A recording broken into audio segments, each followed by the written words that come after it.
pretending day by day that someone somewhere will soon make a change. We all a part of God's great big family.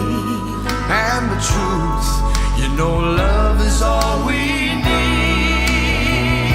We are the world, we are the children, we are the ones who make a brighter day. So let's start giving. There's a choice we're making. We're saving our own lives.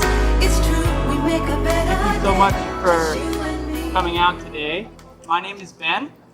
I'm from Pallet, and this is Brandon and Chris, two other employees with Pallet. I'm just going to spend a couple minutes talking a little bit about who we are, why we're here. I know you all aren't here to just watch, to listen to me talk all day, so we'll be getting the shelter set up really soon here. But briefly, as I said, we're all from Pallet. We're based just north of Seattle in Everett, Washington.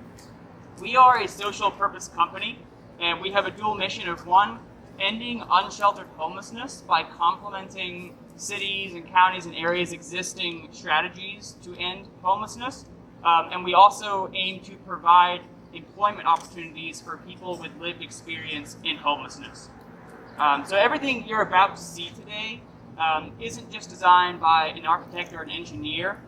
It's actually designed and created by people who have that experience in homelessness. So the way that the shelters are designed, the way that they're constructed, they include everything that those folks said that they would have needed when they were in that experience in order to stabilize, in order to feel safe accessing services, so that they can make that transition to permanent housing, which is obviously the end goal of all forms of shelter, isn't to provide people a permanent place to live, but it's to provide them a temporary space to feel safe, to feel secure, so that they can do things like start applying for jobs, start applying for school, save up so they can make a deposit on an apartment, move into temporary housing, etc. In the end goal that they will then be able to move into a permanent housing unit.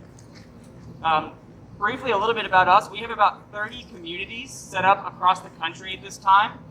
The average size of those communities is about 30 shelters. So basically what we have done at Pallet is create a completely scalable and repeatable way to provide people with shelter that is not only dignified, it's not only safe and comfortable, but it is also economically feasible and immediate. So we believe that the streets cannot be a waiting room for permanent housing. So it is necessary that we take measures to get people off the streets. We also believe that, some folks, congregate shelter is not necessarily effective for everyone. And we are 100% not trying to replace any other kind of shelter solution in the area. What we really want to do is provide people with the most effective solution for their personal needs in order to feel safe so they can stabilize and again, make that transition to permanent housing. So obviously we have the shelter here on site today, and in every single community, a whole lot more goes into that effort.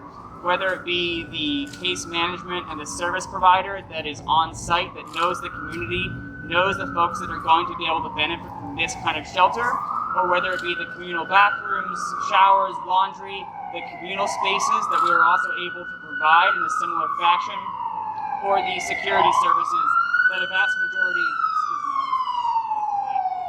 majority of shelter communities that are Pallet communities do utilize in order to keep residents safe and make sure that the community is a safe and comfortable and secure place for folks to live, access services, and make that transition to permanent housing.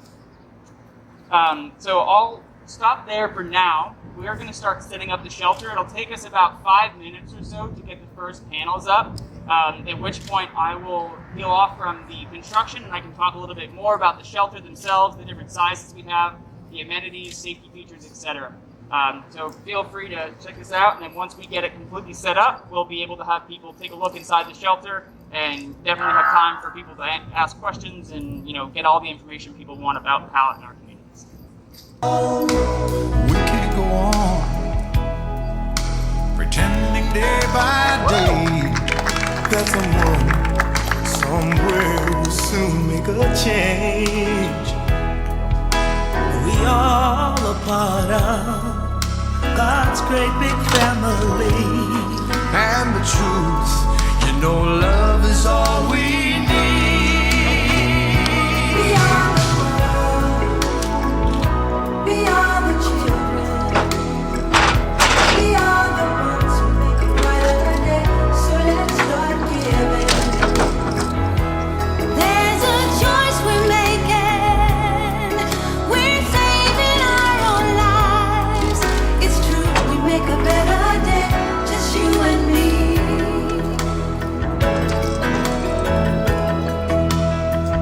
Well, send them your heart so they know that someone cares, and their life will Be stronger and free, as God has shown us by turning stone to bread.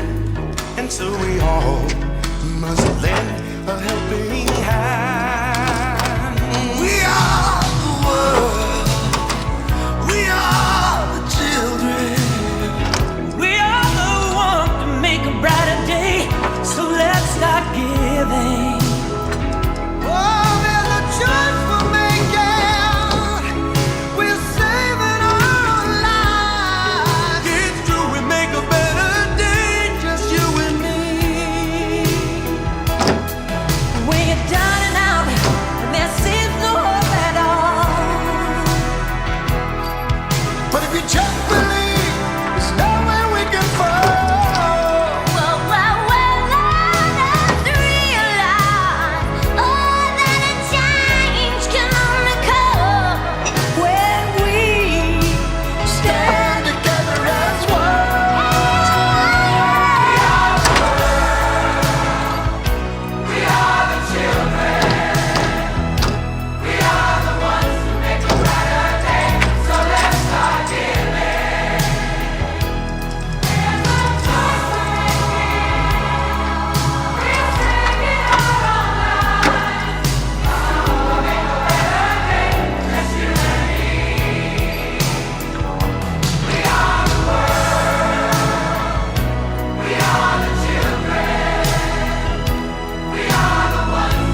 All right, so as you can see,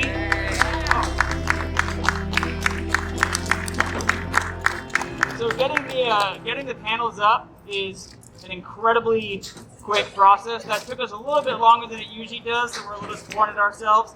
But typically it takes about 45 minutes from start to end to get the entire shelter set up. So obviously we just did the panels. What's left to install, which the guys are installing right now, is some shelving. There's an electrical kit that powers the heater and the AC unit. There are bunks that come included with the shelter that not only can flip over to actually. How's everybody doing? What y'all think about this? It took 12 minutes to put this thing up. Imagine how many we could put up in a day. How many 5 victims are still on a waiting list right now? This is not just for the unsheltered. It's not just for the unsheltered. You're still on the waiting list? You was a 5 victim and you're still on the waiting list, right? There you go. Imagine how much you have experience. And I'm still on the waiting list. I gotta go There you go. Still waiting. See? There you go. It took 12 minutes to put this thing together. Very easy to put together. I didn't sweat. It didn't take much time of my day. Just imagine how many people we can help. It's not just the unsheltered. We're talking about a community with these little tiny homes with security 24/7, like Jen said. We do have a company that is willing to donate their time for a whole year. And everybody else that is willing to donate their time for a whole year to be able to operate a village like Hope Village.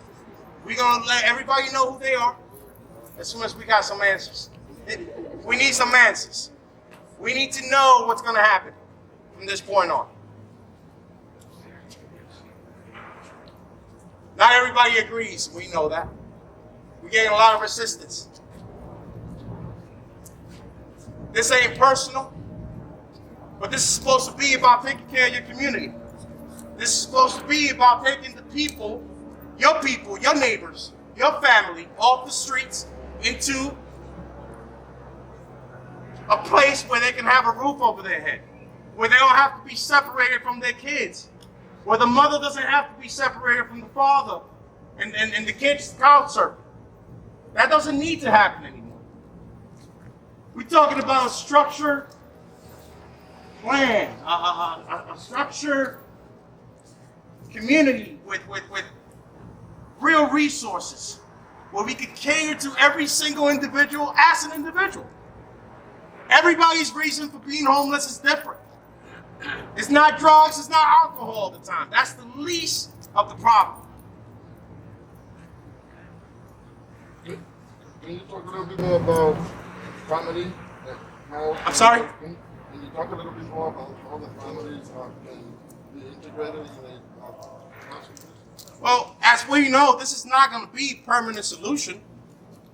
This is definitely going to be a temporary solution to be able to integrate people that are going through homelessness or anything that causes them to be homeless and get them ready for the next step. They're going to make mistakes. We're talking about a community that can work together and be able to deal with them and be able to provide everything that they would need to be able to be successful. We're talking about a community that can cater to the children, if there is children, so that the parents could go to work and earn a living and be able to get out of this little tiny home. It's a lot more that people don't know. But I'm going to leave it like this. We are willing to answer any questions that you may have. Please sit down with us. Operation Address the Homeless, 221 North 7th Street. We have the time, and if we don't, we're going to make the time. We're going to show you exactly why this is going to be something that's going to be successful. Anybody that's in the street, anybody that's on shelter, anybody is going to be able to benefit from this. It's going to be able to get ahead in life. Too many years out here with promises that have never been met. Too many years, too many politicians making promises that they don't come through with. Everybody wants to tell you what they want to do. They want to tell you how to do it the right way, what's wrong, what's right. Nobody does nothing. We're here for the people. We're here for the community, and we have been. It don't matter if it's raining, snowing. It don't matter if you need us at 3 o'clock in the morning. That's what we do. Condition like that again. We have to do something. This is not the end-all be-all, but it's a great first step in ensuring and telling the people that we care about them. That's what we need to do. These are our brothers, our sisters, our neighbors, cousins, uncles. It's a life or death situation. We just had 30 inches dropped in our city last month. We have people sleeping in the street with 30 inches of snow. Third largest city in the state and no year-round homeless shelter. How is that even acceptable? That's my beginning. By the way, I'm in Santiago and I'm here with Self Women's Reentry. We are one of the organizations that have signed on as a 501c3 nonprofit to support Hope Village of Allentown.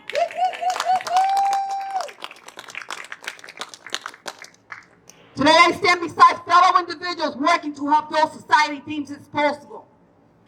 Nobody is disposable. Let me tell you why I'm here today. After fleeing domestic violence situation, I had nowhere to go. Some of the larger organizations require a police report. As a woman with small children, I was too afraid for that. Sleeping in my minivan was my only option. Little did I know that how blessed I was to have that minivan. If there was no minivan, where would I have went? A tent, tarp, bridge, woods. What would have happened to my children once the system, who I'm a product of, I am a foster child, ex-foster child, would have found out that I was sleeping in the street with my babies? In case you don't know, they would have took them. That's your answer. That was the reason why I did not let my children's school know that we were homeless. That was the reason why I did not seek help. Fear of retaliation. Fear of being victimized all over again. It frustrates me that the third largest city in the state still in 2021 does not have a year-round homeless shelter. How could that even be possible? Well, guess what? That's Allentown's reality. But it saddens me even more to know that nonprofits and individuals who worked together just 2-3 years ago are now attacking and doing everything to stop the most cost-effective and fastest solution. A solution that will make sure that in 2021, people will not be sleeping in a damn tent. At least not if they don't want to. In a city of over 121,000 residents, we know that we will never be 100% homeless free. We're not naive to what we're trying to do here. Now let me talk to you about Oath. This nonprofit is not new. It was founded in 2011. It has been doing boots on the ground work with no grants, unlike newer and very founded newcomers. The founder of Oath is not everyone's cup of tea. I think we all know that. But you cannot ignore the work that he has been putting for the unsheltered community. You just can't. The building he self-funds to make sure that unsheltered is showered, fed, have clean clothes, and referrals to different organizations he pays for out of his pocket every single month. I know this because I have attended that building many, many times. I have volunteered and fed unsheltered siblings right outside his doors. I had sat right outside his doors and spoken to many of the same people that we're trying to protect. And the stories that I have heard are not for the weak at heart. Not saying that they're not good, but they're not for everyone. Due to not being able to obtain a referral, they just can't walk in there. For women, unless you have a child and are willing to go through the trauma that the system might put you through, there is no shelter. There is no place a woman could walk in and say, I need help, without fear of repercussions. There just isn't one. None. Hope Village Allentown will take the unsheltered out of the tents and place them safely where all services could be provided by different nonprofits in the city that will come to them. Not them come to us. That is not working. We've been trying that for too long. And even if you're hearing noise that some might not be willing to stand by them, I need you to know that there's many others that will be standing by them, providing our services, free of charge. Because that is what we do. We take care of our village. We know long-term housing is needed for most. We're not saying this is going to be the end of everything. And that's fine. Please go work on that. You haven't done a very good job at it. It's been years, decades. Never happened. But please stop trying to stop an immediate solution that will bring roof over the head of those most vulnerable this winter. In 2021, not in 22 or in 32, the way we move around here. I also want to call out our very own city council members that are standing around here today, and some that have more important things to do today. Daryl Hendricks, Kendira Afa, Ed Suko, Cynthia Mota, Julio Guribi, Cici Gerlach, Joshua Siegel, or Mayor Ray O'Connell, or State Reps Mike Schlossberg and Peter Schweier, and those candidates that are running for public positions right now. Take on the challenge of spending a weekend from April 2nd to April 4th living just like those who are willing to push away and not make this happen now. I already signed up for that challenge. I already committed to being part of that challenge. To go in the woods, to live in a tent, to make sure that the phone that took my notes is put away because we don't have enough battery for charging it, or we're saving that battery as a flashlight. To eat wherever they're fed, that is walking around from church to church. To hang out, I don't know, in front of the Ripple, at the bus terminal, in front of 7-Eleven, wherever we don't get kicked out of. Take on the challenge of living just like the people that we are trying to help. Know what we're talking about. Put your privilege aside. This is the only way for you to get it. For you to understand that a dog park might not be more important than building a tiny village community. That Dykes in the Park work is nice. I live across from it. But those money could have been allocated for something a little bit more important like human life. Yes. Absolutely. Again, I'm not here as a political candidate because I am not. I'm here as a previous unsheltered person with 4 children sleeping in a minivan. And as the co-founder of a nonprofit that helps women coming home from prison, yet we have to change our bylaws due to the amount of unsheltered women that we're helping right now. We're tired of funding the Ramada Inn. We're tired of funding the Red Roof Inn. We have spent thousands, and I'm talking about little, tiny non-profits. Self, Change Now, Ortiz Art Foundation, Unidos, Old. We don't have it. We're tired of throwing away our money because we need to come up with a solution immediately. And when we get a call that a mom needs a place to go overnight, or that a lady that is 70 years old just lost her home, or that another person lost their home because of a freaking fire that I don't even know what's going on with these fires in this city anymore, we have to step up. What are we supposed to do? This is our city. We can't just turn our back and go to sleep and put the blanket knowing that somebody else is out there struggling. We're just not built like that. The new Allentown is different. I'm asking the stakeholders, the people in position of power, the funders, the grant writers, to understand what it's like to live in the street. And change will not come if we wait for some other person or if we wait for some other time. We are the ones we've been waiting for. We are truly the change that we're seeking right now. Yes. Please support Hope Village Allentown, guys. Power is in numbers.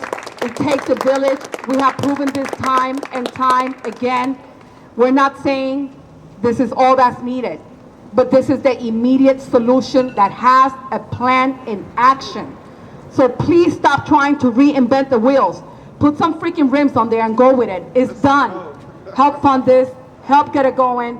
make sure that 2021 we do not have people sleeping in a tent.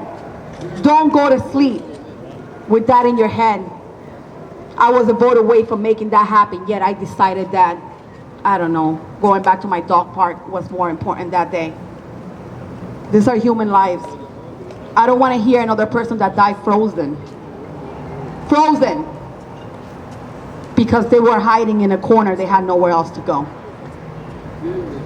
We can't do that. Not in our city. Thank you so much, and I'm introducing now my very good friend, also co-founder of a nonprofit, also fellow ex-foster child, also fellow ex-homeless person, my sister Linda Vega.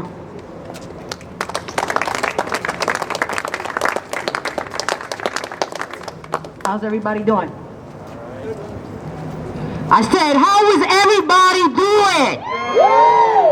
There's no way Ina Santiago just stood here, spoke all that, and y'all said hi. Let's put our hands together for Ina Santiago.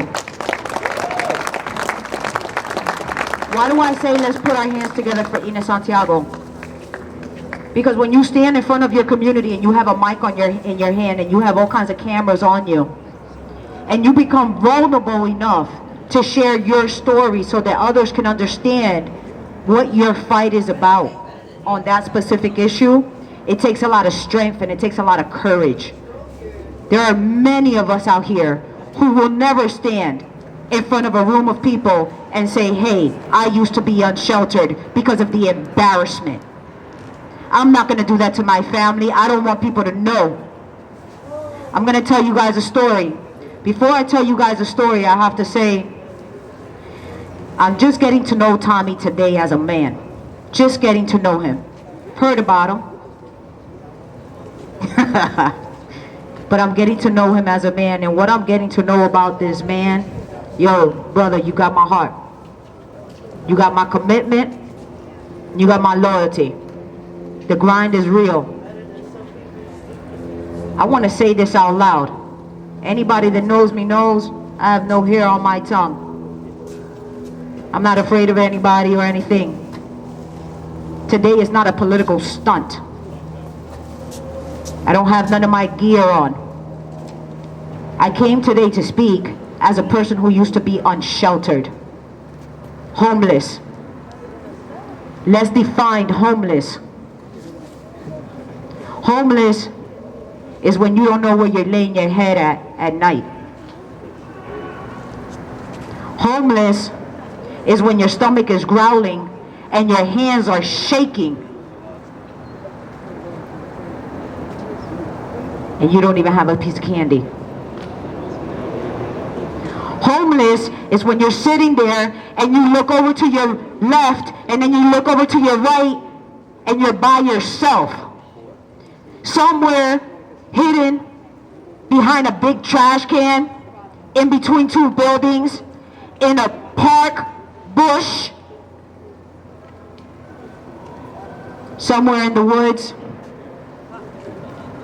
So there are a lot of people that come out, say, I want to help, I want to help, I want to help. Listen, the unsheltered community appreciate it. Organizations like OAF appreciate it. I'm the founder of the Relic nonprofit. I founded, I manage the funds. I put my own money to create an organization to create tomorrow's leaders. And I did that solely for a community that is left behind. For a community whose education is being robbed from them when the curriculum being put on the table gives them a 5th grade academic graduation level. I did that for a community who can't say we're homeless because mom and dad are afraid that they're going to be taken away from the state. Or they're illegal. And they're not supposed to be here. So when I created my organization, I created it because I really had a passion to fight for my youth. It was created off of a recipe of survival. When Tommy did what he did with the unsheltered community, it came from a passion inside because he went through that and he created a recipe of survival. And all he's doing is sharing the same exact recipe. I'm going to tell you guys a quick story. I want you to picture this. Can everybody right now, please, close your eyes? I'm looking. It's the middle of winter. The wind is brisk. The wind is so sharp. You feel your flesh cutting. You're so hungry that you start eating grass. You're so alone and so afraid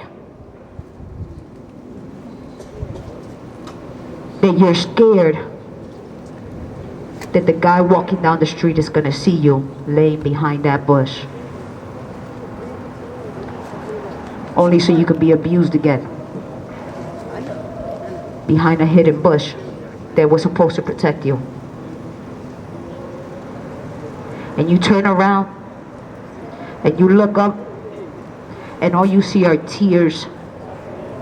Tears so bad that it hurts your soul. And you want to fix it and you want to help them. But you can't. And you know why you can't? Because I was 7 years old. 7 years old looking at my mother crying. Hungry. And no one was there to help us.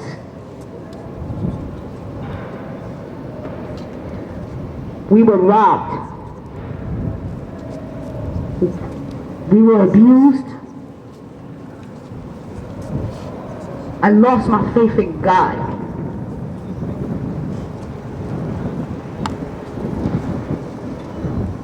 Why do I tell you guys this story?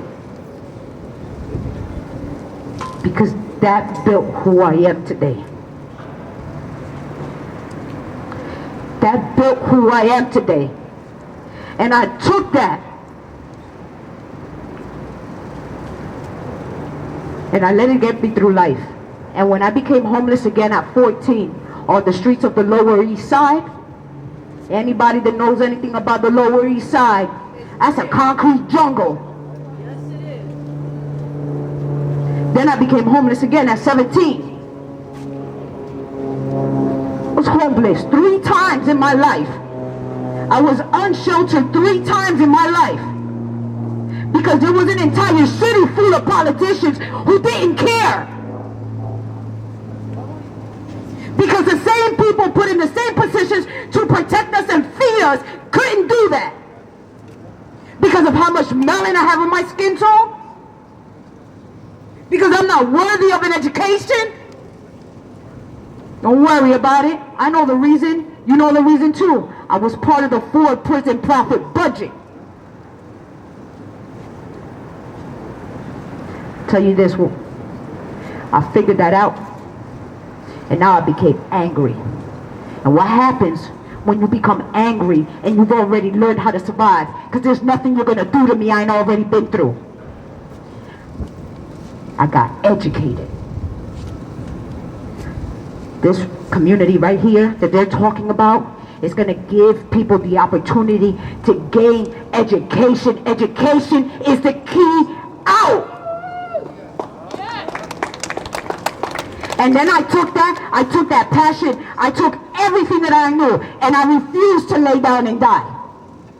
You can no longer tell me how much education I can have. You can no longer tell me that I deserve to lay between that little crack in that building. You can no longer tell me what my path was going to be because I took ownership. And when I laid there hungry and starving, and we went through the abuse that we went through on that street, he did it with a plan. Because he ain't never going to put more on your shoulders that you can't handle. And he created a monster. And that monster to this day will continue to fight. Will continue to fight for our unsheltered. I am a huge advocate for the unsheltered, of the children and the women. Of course, men are important, but for me and my past, that's what matters to me. And I am here today because, yo, Tommy, come up here, man. Come up here, come up here, come up here, come up here. Today ain't about nobody else. Today is not about any politician standing out here, any photo op opportunities. Today is not about Linda Vega, but I share the story because I needed you guys to understand what that means.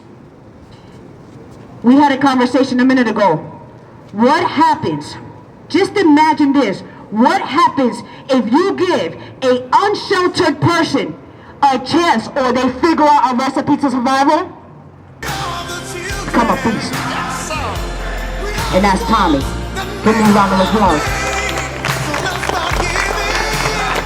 What happens when a second unsheltered person figures out a recipe for survival and becomes a beast? I'm about to be your judge.